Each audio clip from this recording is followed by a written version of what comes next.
Hello everyone, welcome back to the session. So in today's class we are going to discuss about the very short answer questions in certain chapters, okay, both in the first year as well as in the second year. And the first chapter will be biology in human welfare. This is in the first year, okay. So the first question will be, what is hyperparasite? Mention the name of one hyperparasite. You should know what is meant by parasite first of all, okay. So what is parasite? The parasite can't live on their own, but definitely it has to be dependent on certain host, okay. So that is what a parasite.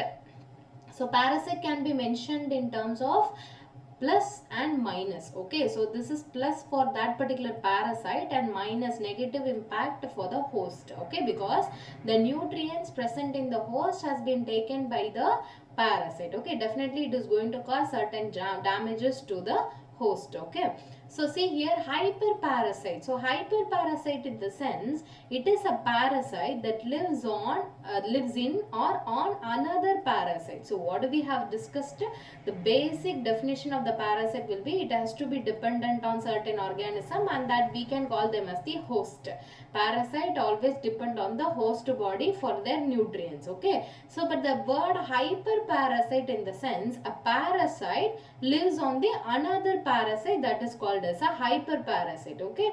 So that can be live inside the another parasite, or it can be live on the surface of the parasite, okay. So that is what a hyperparasite, okay. So the best example for the hyperparasite will be Nosema notabilis, okay. So the Nosema notabilis, which is a parasite which lives in these Sporospora polymorpha, okay. So which inhabits the urinary bladder of the toadfish, okay. So this is the Nosema notabilis, okay. So this is the parasite which lives in the Sporospora polymorpha, okay. So this is the one which inhabit the urinary bladder of the toadfish. Already the Sporospora which is living in the toadfish, and this is also a parasite, and in this parasite another parasite called Nosema notabilis is inhabit, okay. So this is what hyperparasite, a parasite on another. This is a parasite which is living on this particular parasite, and this parasite which living in the urinary bladder of the toadfish, okay. So this is what we are saying, we are saying this is what a hyperparasite, and the example will be Nosema notabilis, okay. So this is the with respect to the hyperparasite. And the second question will be, what do you mean by the parasitic castration? Give one example, okay. See here, what is mean by, we know what is mean by parasite, and here the term is parasitic castration, okay. Some parasite causes degeneration of gonads, okay, making the host sterile. See here, this is a parasite. We know that parasite which is living on the another body which is called as a host, and this parasite causes a degeneration of gonads, okay. Here the gonads is considered as a reproductive cell, okay, and this gonads leads to degeneration of this gonads done by the parasites, okay. So this, as this gonads is degraded in the host, then how can the host can produce a reproductive cell properly, okay, without the gonads, okay. So that is what it is making the host sterile, okay. And if any parasite makes involving in degrading the gonads and makes the host sterile, and this particular process is called as the parasitic castration, okay. And example will be Saculina, okay. So Saculina is a parasite. This is the one causing the degeneration of ovaries in the crab, Carcinus, okay. See, in the crab, gonads are getting degraded by the parasite called the Saculina. So this particular condition is called as a parasitic castration. Clear? Now, the third question will be, what are the parasitic adaptation observed in Ascaris lumbricoids, okay. See here, this Ascaris lumbricoids is coming under the phylum nematodes or Ashelminthes, okay. Now, what will be the parasitic adaptation adopted by this Ascaris lumbricoids? You see here, protective cuticle to resist the host digestive enzymes, okay. See, there is a cuticle which is present in the Ascaris lumbricoids. So the purpose of cuticle is not only to cover cover the body, but it also resists the host digestive enzymes. Why it has to resist the host digestive enzyme? Because the Ascaris lumbricoids is the one inhabit in the host digestive places, okay, host intestine. So at the intestine, definitely the host is synthesizing certain enzymes to digest the food, okay. So to resist those digestive enzymes, the Ascaris lumbricoids cover themselves with a protective covering called the cuticle, okay. Now this high reproductive potential of this Ascaris lumbricoids will be high reproductive potential means, so how much amount of egg has been laid by this Ascaris lumbricoids per day, okay, and the reproductive potential of this Ascaris lumbricoids will be very high. See, say for an example, approximately 2 lakh eggs per day has been laid by this Ascaris lumbricoids, okay. And this lives as a facultative anaerobe, okay. So we are having two different words, one is obligate and another one is facultative. Obligate in the sense, so say for an example, obligate anaerobe means definitely that needs an oxygen, that they don't need oxygen, okay. If oxygen is present, then that particular organism will die, okay. But this lives as a facultative anaerobe in the sense, in the anaerobic condition, if oxygen is not there, okay, so if in an anaerobic condition they lives good, okay, and in an aerobic condition also they can perform well, okay. So that is what facultative anaerobe. Obligate anaerobe in the sense, definitely they need an anaerobic condition. Facultative anaerobe in the sense, they can live in aerobic conditions also, anaerobic conditions also, but in an aerobic condition it performs well when compared to an aerobic condition, okay.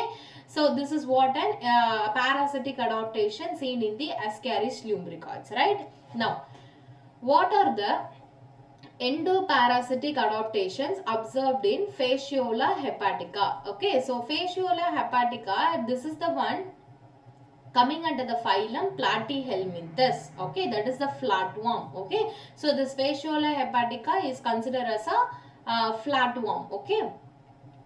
So their endoparasitic adaptation is complete complex life cycle with multiple developmental stages. See, in the development we are having two different types of development. One is direct development and another one is indirect development, okay. See here, in development we are having two different types. One is direct development and another one is indirect development, okay. So direct development in the sense, the young one straight away gives rise to one adult, okay. So in an indirect development, the young one undergoing a larval stages, first larval stage, second larval stage, third larval stage, fourth larval stage, and after that they can give rise to an adult. So this is what an indirect development, okay. So if it is a direct development, their life cycle is very simple. If it is an indirect development with the involvement of many larval stages, then their life cycle will be very complex, okay. So that is what the Fasciola hepatica life cycle will be very complex. Why? Because there will be the involvement of many larval stages, right.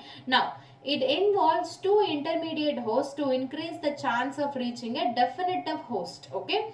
So they are involving two intermediate hosts to increase the chance of reaching the definitive host. Just see here, they are also having two intermediate hosts, which means they are if the host means, as they are having two intermediate host means, so to reaching a definitive host is a primary host, okay. So what do we have said? The parasite means definitely they need a host to complete their life cycle, but this Fasciola hepatica requires multiple hosts, and the main important host will be the definitive host. Before it has been reaching the definitive host or the primary host, they are also involving in they are also need certain other hosts, that is what the intermediate host. See, what is the difference between the intermediate host and the definitive host? Only with the help of this definitive host they can complete their life cycle, okay. So until it is reaching the definitive host, it has to be survive, okay. To make them survive, to make them live, they are in present in the intermediate host. Now what is the function of the intermediate host? To make the parasite alive, okay. So this is what the difference between intermediate host and the definitive host, okay. Now, define neoplasia and give one example. Neoplasia means abnormal growth of the host cell forming new structures often leading to the cancer. Okay, see here, neoplasia. Okay, neoplasia means it is a condition somewhat related to the cancer. And we know cancer means rapid uncontrollable cell division. Okay, so neoplasia means abnormal growth of host cells forming new structures. See here, this is an abnormal growth of the host cell and this forms a new structures, often it leads to cancer. Okay, so this condition is called as a neoplasia. Okay, if the host cells undergoes an abnormal growth, then they are forming the new structures and the structure is said to be as the cancer. And this neoplasia is caused by some viruses. Okay. Now, what are hemozoin granules and what is their significance? Okay, see here. The hemozoin granules, in the sense, they formed when malarial parasite digest the hemoglobin. Okay, see here, malarial parasite. So plasmodium is plasmodium is the protozoan. Okay, plasmodium is the protozoan which is secreting the which is affecting the mosquito, and mosquito if mosquito is getting affected, this plasmodium is transferred to mosquito and the mosquito is getting affected and it is biting the human and the infections will be spreading to the human, and this condition is called as a malaria. Okay, so in human they are going to affect the liver cell as well as the RBC cell. Whenever the plasmodium is digesting the hemoglobin which is present in the RBC, they are releasing one granules and that toxin substances is considered as a hemozoin. Okay, now this converts the soluble heme into insoluble crystalline hemozoin. Okay, so whenever they are digesting the hemoglobin, they are converting the soluble hemoglobin heme molecule into insoluble crystalline hemozoin. Okay, and this is called as a malarial pigment, a disposable product. Okay, so this is what a hemozoin granule. So you should know that hemozoin will be the toxic substances converted from the hemoglobin by the mosquito. Okay, now see, they have given the symptoms and you have to identify what will be the name of disease and what will be the causative organism, which is nothing but a pathogen. Okay, see here, the symptom is chills, shivering, high temperature followed by sweating and return to normal. Definitely everybody would know that this symptom is undergo by the patient who is affected by the malaria. Okay, malarial patient, and we know this malaria is caused by the plasmodium parasite which is coming under the protozoan category. Okay, now so describe the method of biological control of mosquitoes. How can we control the mosquito, as mosquito is causing many diseases to the human beings? It is definitely it is mandatory to control the mosquito. Okay, see here, introduction of larvivorous fishes, and we have many methods of controlling mosquito: chemical method and biological method. Okay, chemical method, in the sense, usage of chemicals to control the mosquito, and it may also cause damage to the human beings also whenever we are inhaling certain chemicals. Now they are asking here a biological control. Biological control means, see, say for an example, this is an organism which causing destruction to someone. Okay, and this organism has been eaten by some other organism. If this organism is introduced here, this organism is getting ingested by this organism, so that the disease caused by this organism is not possible. Okay, so here do we have any damages to human beings? No, this is what a biological control. Okay, see here, there is a gambusia fish. Okay, so it is a fish. Okay, gambusia fish, and this gambusia fish, it is going to feed on the larva of the mosquito. See here, the gambusia fish is going to feed on the larva of the mosquito. Okay, or egg of the mosquito. if the where the egg is going to laid by the mosquito in the water stagnant area, okay, in the stagnant water, okay. If the water is stagnant, definitely the mosquito will lay their egg there, and it leads to a newer population, okay. So in that particular place, if we introduce this gambusia fish, definitely it is going to feed on all the larval stages of the mosquito, okay. And use of insectivorous plants like utricularia in mosquito breeding areas. Wherever the mosquito is breeding, if we plant the utricularia plant, then this utricularia is nothing but an insectivorous plants. They are going to feed on the insects, okay. So these gambusia fish and utricularia is going to feed on the mosquito larva, and this can be considered as a biological control of the mosquito, okay. Now the eggs of ascaris are called as a marmorated eggs, okay. So why? Justify.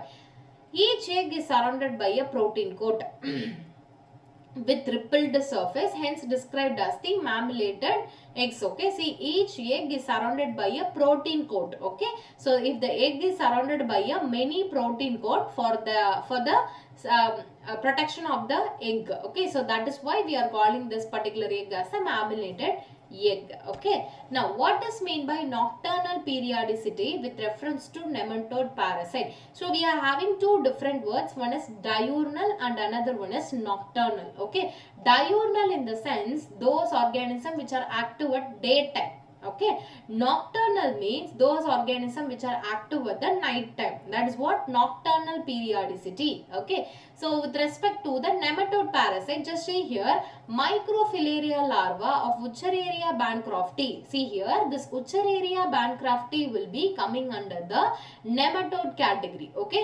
And this is the worm, and we are having eggs, we are having a larva, okay. And the larval stage of this Wuchereria bancrofti is called as a microfilaria larva, okay. Now this microfilaria larva of this Wuchereria bancrofti move in peripheral blood during the night time, okay. As they are moving in the night time, as they are active in the night time, we are calling this particular thing as the nocturnal periodicity, nocturnal organism, okay. So this behavior is called as a nocturnal periodicity, okay.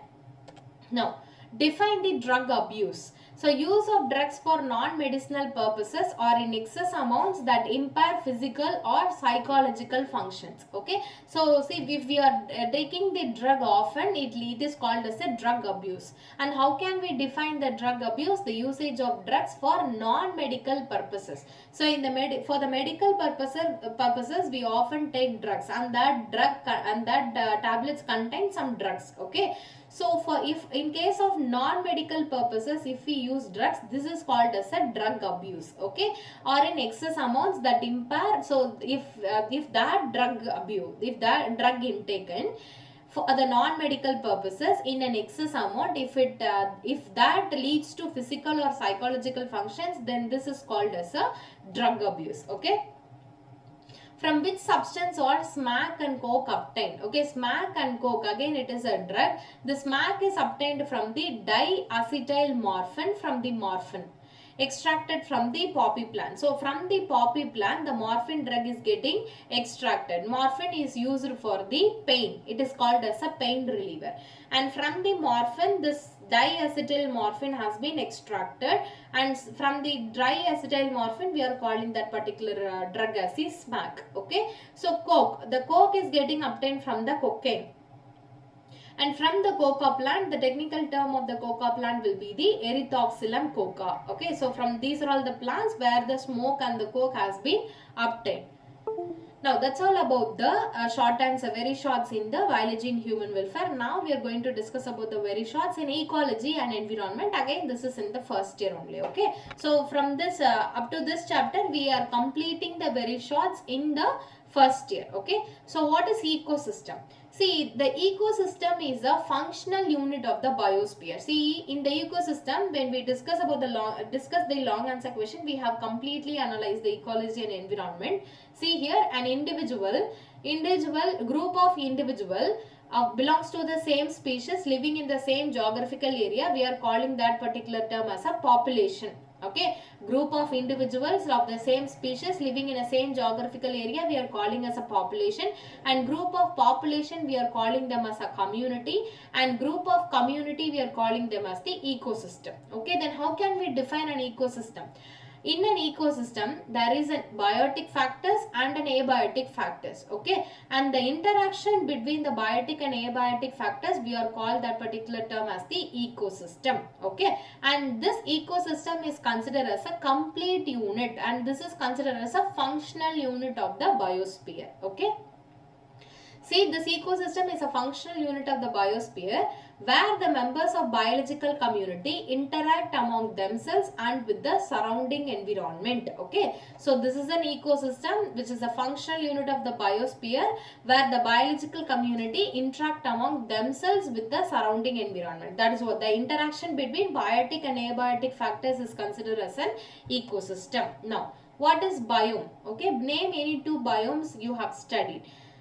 A biome is a large community of plants and animals that occupy a vast region. Example, tropical rainforest biome and the desert biome. Okay, see here, a group of individual we are calling them as a population, and group of population is called as a community. A group of community is ecosystem. A group of ecosystem is considered as a biome. Okay, so this is a large community of plants and animals that occupies in a vast region. Okay, so this is called as a biome, and the example for the biome will be tropical rainforest and the desert forest and temperate forest, alpine region, tundra region. All these were considered as a biome. Okay, now distinguish between phototaxis and photokinesis. Okay, so phototaxis means oriented movement of an organism towards or away from the light. Photo means a light. Phototaxis in the sense the organism,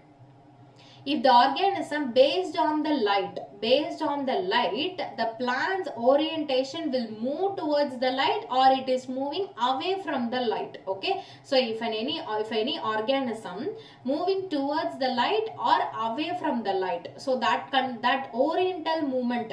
Say for an example, the leaves will develop towards the sunlight. The leaves is developing by opposing the sunlight. Okay, so that oriented movement of an organism is called as a phototaxis. Another example with respect to animals in the sense, say for an example, rats will move towards the light or away from the light.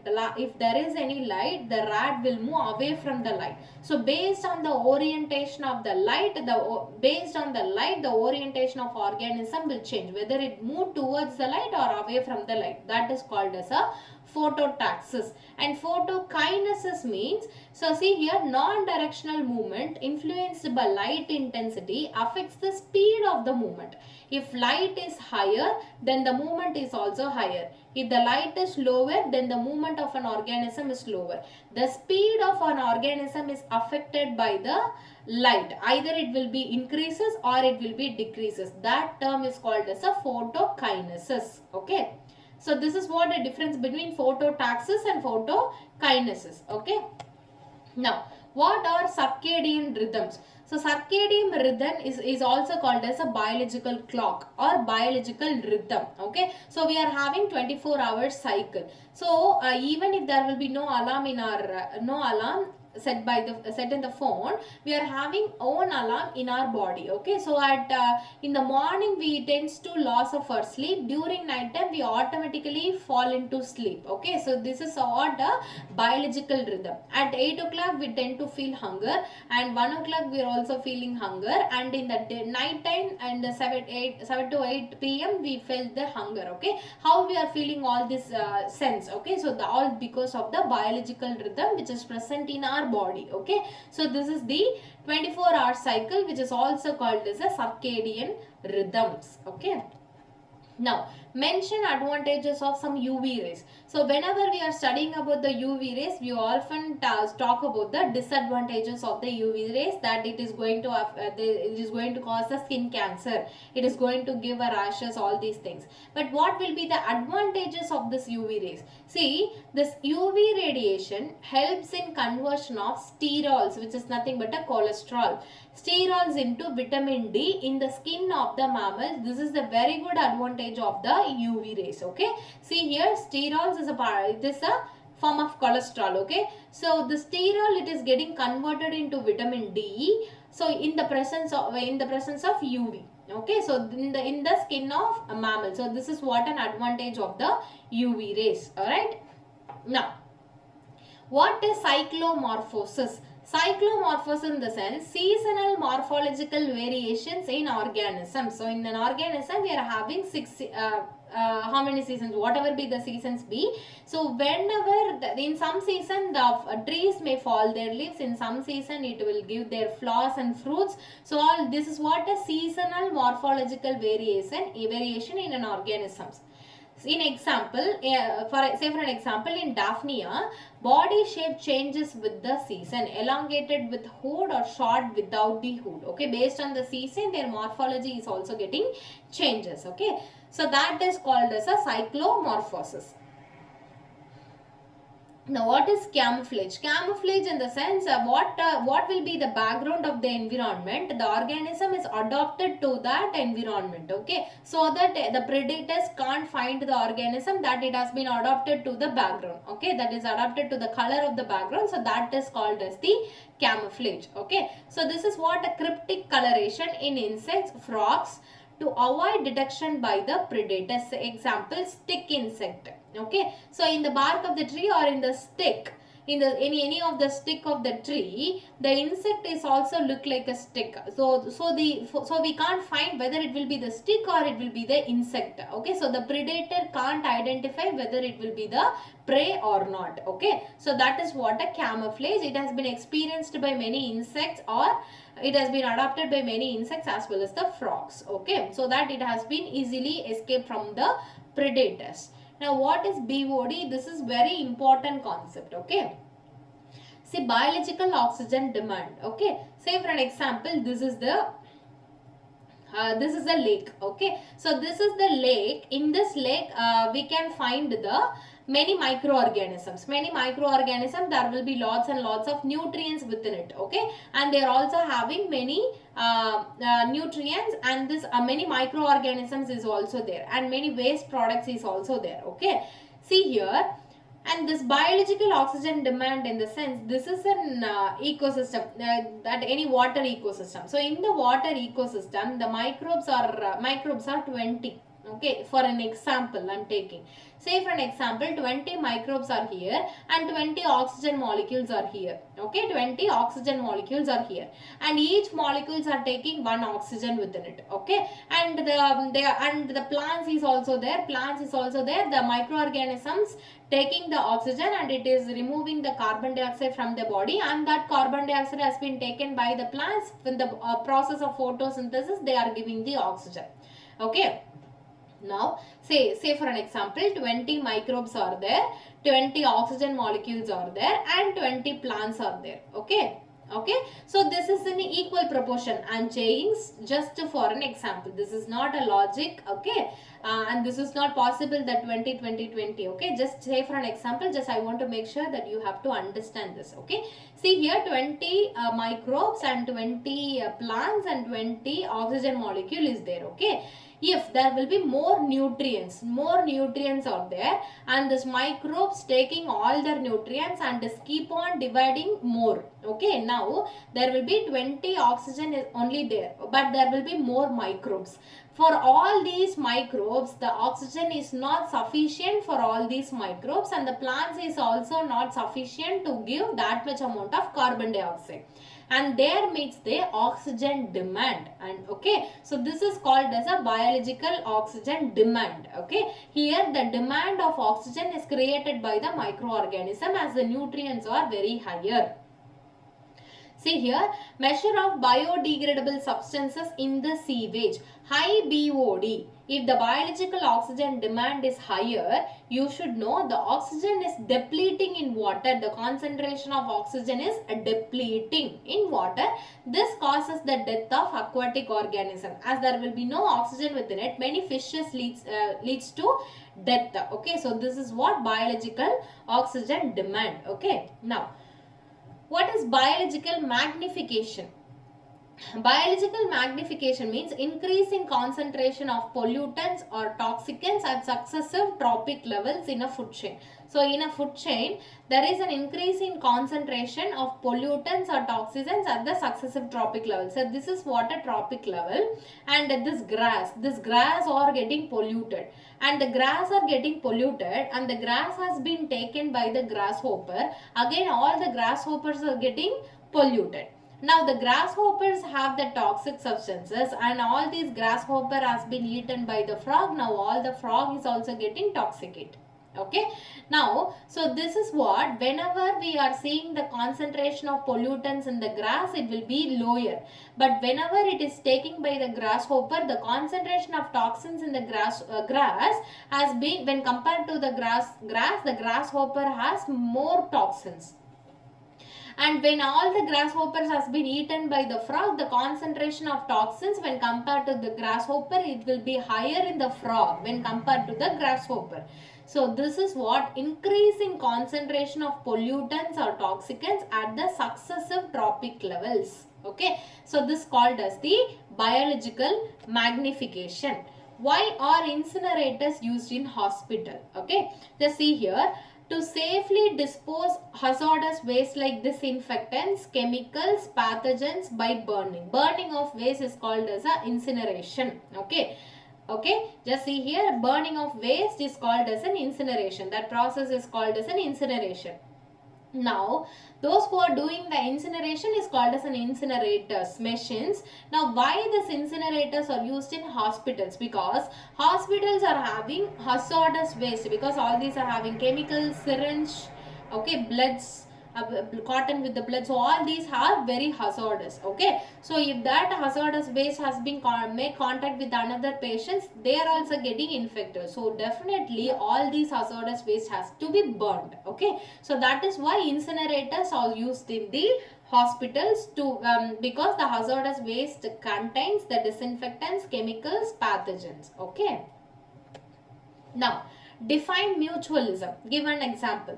Mutual in the sense both are positive. Okay, so two organisms, this is the organism 1 and this is the organism 2. Organism 1 and organism 2, both the organisms are interact with each other, are living together, and both the species are getting benefit out of each other because of this interaction. Okay, because one organism is providing something, the organism 1 is providing something to organism 2, and this 2 giving something to organism 1. So this interaction benefits both the species, and if it is benefiting both the species as a result of the interaction, we are calling that particular interaction called mutualism. Okay, so the best example will be the lichens. Lichens means association of fungi and the algae.